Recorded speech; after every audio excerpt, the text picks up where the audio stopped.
Good morning all of you. Shri Nandishwar विद्यालय द्वारा संचालित ऑनलाइन क्लासेस में आपका हार्दिक स्वागत है। पिछले वीडियो में हमने क्लास 10th मैथमेटिक्स एक्सरसाइज 6.2 के कुछ क्वेश्चन सॉल्व किए थे।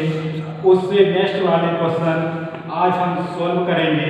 उससे पहले हम थेल्स थ्योरम और थेल्स थ्योरम का अपोजिट जो है उसका जो स्टेटमेंट है उसको कुछ याद करते हैं। तो उसका स्टेटमेंट कहता है कि किसी त्रिभुज में एक भुजा के समांतर खींची गई रेखा अन्य दो भुजाओं को जिन बिंदुओं पर प्रतिच्छेद करती है वे बिंदु उन भुजाओं को समान अनुपात में विभाजित करते हैं। तो यहाँ पे उन्हीं थ्योरमों का यूज करते हुए ये कुछ सवाल हमने यहाँ पे सॉल्व किए हैं। तो इसी एक्सरसाइज का क्वेश्चन नंबर 6वां है। इसको आप बुक से रीड करेंगे। बुक से रीड करने के बाद आपको उसमें देखना है क्या क्या दिया हुआ है, क्या फाइंड आउट करना है, किस तरीके से आपको इसको प्रूफ करना है। तो सबसे पहले इसमें आपको ABCR पॉइंट, तो इसमें देखेंगे ABCR पॉइंट 1 OP और OQ और OR, इन तीनों के आपके ये जो पॉइंट दिए हैं ABC तीनों आपके पॉइंट हैं। तो यहाँ पे हमने लिख दिया ये तीनों पॉइंट। प्रूव दैट, अब प्रूव दैट में यदि आपको क्वेश्चन में लिखा हुआ है AB parallel PQ, AC parallel PR and BC parallel QR, ये हमने थेल्स थ्योरम के अपोजिट को प्रूव करके बताया था हमने। ठीक है, अब यहाँ पे हम पहले लेंगे प्रूफ। तो प्रूफ में हम लेंगे ट्रायंगल POQ, ये वाला ट्रायंगल हमने लिया है POQ। अब इसमें हम देखेंगे POQ में कौन किसके पैरेलल है। तो यहाँ पे हम देखते हैं कि AB जो है AB पैरेलल है आपका PQ के। पैरेलल का मतलब होता है कि प्रत्येक पॉइंट पर उनकी जो बीच का डिस्टेंस है वो आपका सेम आना चाहिए, छोटी बड़ी उसमें हमें नहीं देखना है। तो AB के पैरेलल आपका होगा PQ। तो इसमें हम लिखेंगे AB पैरेलल PQ। ये आपको दिया हुआ था AB parallel PQ from Thales theorem. अब यहाँ पे हम थेल्स थ्योरम का स्टेटमेंट कहता है कि इसकी जो भुजाएं होती हैं वो अनुपातिक होती हैं। पैरेलल लाइन इंटरसेक्ट जब करती है तो उसकी भुजाएं अनुपातिक हो जाती हैं। तो इसमें हम लिखेंगे OA बटे AP बराबर इसी प्रकार से OB बटे BQ, ये लिखेंगे यहाँ पे हम। तो OA बटे में AB और OB बटे में BQ, ये आपका इक्वेशन फर्स्ट हो जाएगा। अब इसी प्रकार से हम इसमें DOC में लेंगे। आप ट्रायंगल लेंगे DQOR में। अभी हमने POQ में लिया था, अब लेंगे QOR में, उसके बाद लेंगे ROP में। तो तीनों ट्रायंगल, क्योंकि यहाँ पे आपको 3 पेयर दिए हुए हैं 1 2 3, तो तीनों ट्रायंगल आपको लेने पड़ेंगे। तो पहले हमने POQ में लिया, उसके बाद QOR में लिया, अब लेंगे हम ROP में। तो ROP में जब हम लेंगे QOR में हमने लिया इन ट्रायंगल QOR। अब QOR में हम देखते हैं BC के पैरेलल क्या है आपका, BC के पैरेलल है आपका QR। तो यहाँ पे हम लिख देंगे BC पैरेलल QR लिखा। अब यहाँ पे लिखेंगे फ्रॉम थेल्स थ्योरम। अब थेल्स थ्योरम का यूज यहाँ पे करना है। जैसे आपने फर्स्ट किया है सेम वैसे के वैसे सेकंड करना है, और सेम वैसे ही आपको थर्ड वाला करना है। तो सेकंड वाला जब हम करेंगे तो OC बराबर CR, OC बराबर OC बटे क्या लिखेंगे CR लिखेंगे, और OB बटे OB बटे लिखेंगे BQ, OB बटे BQ। ये आपका क्वेश्चन, ये आपका इक्वेशन सेकंड हो जाता है। आप लिखेंगे यहाँ पे from equation first and second comparison. First और सेकंड का जब हम कंपैरिजन करेंगे तो यहाँ पे हम लिखते हैं फर्स्ट और सेकंड में ये एक साइड आपकी सेम मिल रही होगी, OB बटे OB, BQ बटे BQ, ये राइट हैंड साइड आपकी सेम मिल रही है, तो इससे ये आपका कट हो जाएगा। तो यहाँ पे आपका क्या बचेगा, OA बटे AB और OC बटे CR। तो ये हमने लिख दिया। इसके बाद एक और ट्रायंगल आपका बचा ROP। तो अब हम लेंगे ROP में। तो ROP में हम AC पैरेलल आपका होगा, AC पैरेलल PR होगा। तो यहाँ पे फिर से लिखेंगे फ्रॉम थेल्स थ्योरम। अब यहाँ पे भी आपको थेल्स थ्योरम का यूज करना है।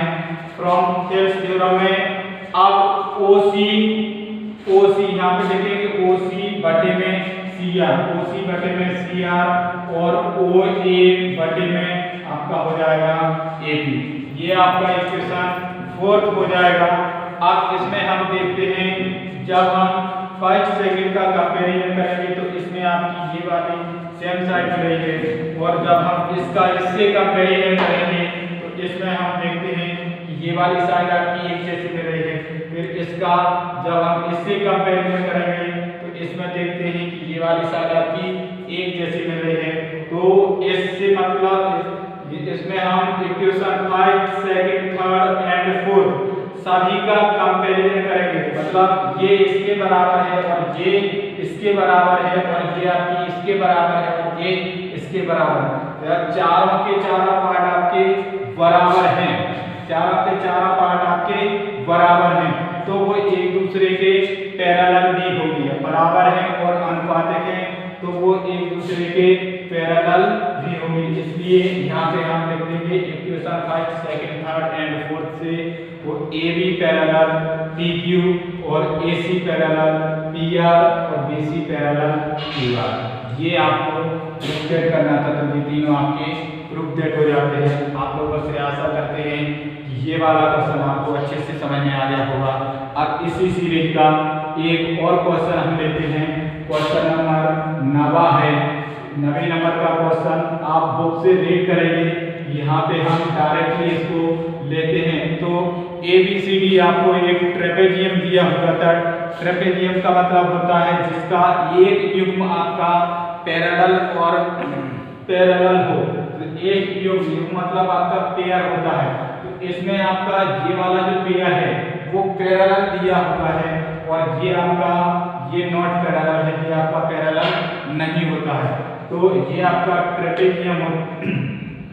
इसमें आपको फिगर भी ड्रॉ करना है, ठीक है।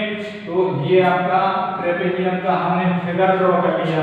तो इसमें लिखेंगे ABCD is a trapezium in which AB parallel CD। तो ABCD आपका एक ट्रेपेजियम दिया हुआ था जिसमें AB पैरेलल CD दिया था, AB पैरेलल CD दिया था and diagonal bisect each other at a point O।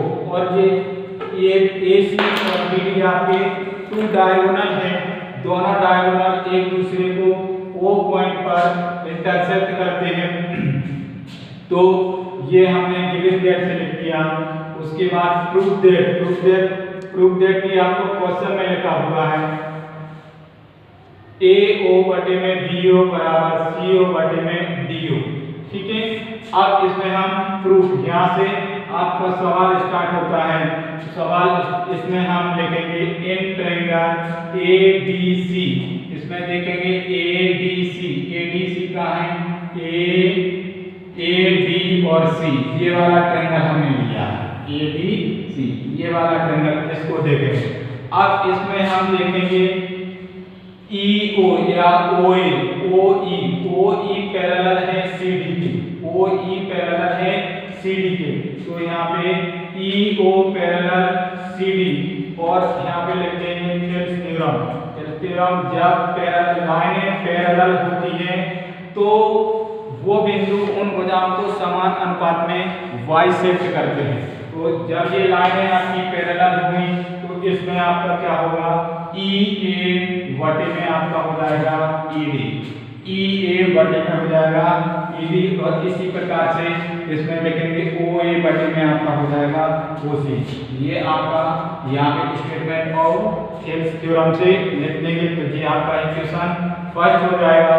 इसी प्रकार से अब हम लेंगे इन ट्रायंगल ए बी डी में, अब आपको ए बी डी ये वाला लेना है, ए बी और डी, ये वाला ए बी डी ये वाला ट्रायंगल लेंगे।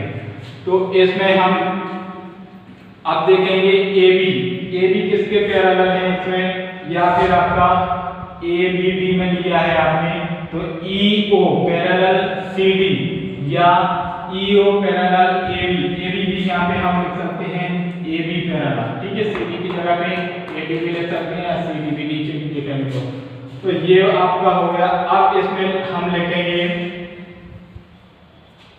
ए ई, ये आपका हो गया ए ई और इसका हाफ आपका होगा ई डी। तो यहाँ पे हमने ए ई बटे में क्या लिख दिया ई डी बराबर, इसी प्रकार से अब हम ये वाला लेंगे ओ बी बटे में ओ डी, ओ बी बटे में ओ डी, ये आपका इक्वेशन फर्स्ट हो जाएगा। इसमें भी लिख देंगे अकॉर्डिंग टू थेल्स थ्योरम के अनुसार या उसकी स्टेटमेंट के अनुसार, ये आपका इक्वेशन सेकंड हो गया। अब इसमें हम इक्वेशन फर्स्ट एंड सेकंड का कंपैरिजन करेंगे। जब फर्स्ट एंड सेकंड का कंपैरिजन करेंगे तो यहाँ पे हम देखते हैं कि इसकी जो लेफ्ट हैंड साइड है यानी ये वाली साइड जो है वो आपकी इक्वल दिख रही होगी, दोनों की ये वाली साइड जो है वो इक्वल दिख रही है। तो यहाँ पे जब इसका कंपैरिजन हम करेंगे तो इससे आपका ये कट जाएगा, ठीक है, इससे आपका ये कट जाएगा और इधर आपका क्या बचेगा ओ ए बटे में ओ सी और इधर आपका बचेगा बी ओ बटे में ओ डी, ठीक है। तो ये आपका ओ ए बटे यहाँ पे हमने लिख दिया ओ ए बटे ओ सी बराबर बी ओ बटे ओ डी। अब हम इसको देखेंगे, अभी तो ये आ गया है लेकिन हमें प्रूफ दैट क्या करना था। प्रूफ दैट यहाँ पे हम देखेंगे ए ओ बटे बी ओ, तो यहाँ पे तो ओ ए के बटे में क्या आ रहा है ओ सी आ रहा है और यहाँ पे लिखा है सी ओ बटे में डी ओ, लेकिन हमारा यहाँ पे बी ओ बटे में ओ डी आ रहा है। तो इसमें अब इसमें क्या करना पड़ेगा हमें, यानी इसको इसकी जगह पे ट्रांसफर करना है और इसको इसकी जगह पे ट्रांसफर करना है। तो इसको इसकी जगह पे ट्रांसफर करेंगे, इसको इसकी जगह पे ट्रांसफर करेंगे तो इसको हम क्या बोलते हैं, इसको हम बोलते हैं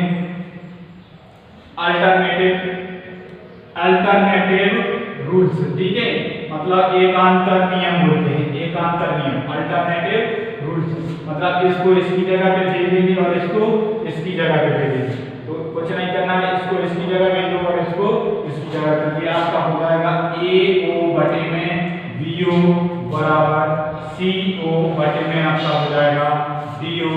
इस प्रकार से आपका क्वेश्चन नंबर 9 इस एक्सरसाइज का कंप्लीट होता है। आप लोगों से आशा करते हैं कि ये दोनों क्वेश्चन आपको अच्छे से समझ में आ गए होंगे। ये क्वेश्चन इस एक्सरसाइज का लास्ट क्वेश्चन था। अब आप लोग इन बचे हुए शेष जो बचे हुए क्वेश्चन हैं उनको खुद से सॉल्व करेंगे और अगर किसी प्रकार की समस्या आपके मन में आती है तो आप विद्यालय आकर अपने संबंधित टीचर से कंसल्ट क्लियर कर सकते हैं। आप तब तक अपने नोट्स तैयार करते रहें क्योंकि आगे आपके पेपर होने वाले हैं तो उन पेपरों में आपको नोट्सों की बहुत ज़रूरत पड़ेगी। इसलिए इन सभी सवालों के सभी एक्सरसाइजों के आप अच्छे से नोट्स तैयार करते रहें। तब तक के लिए थैंक्स फॉर वॉचिंग।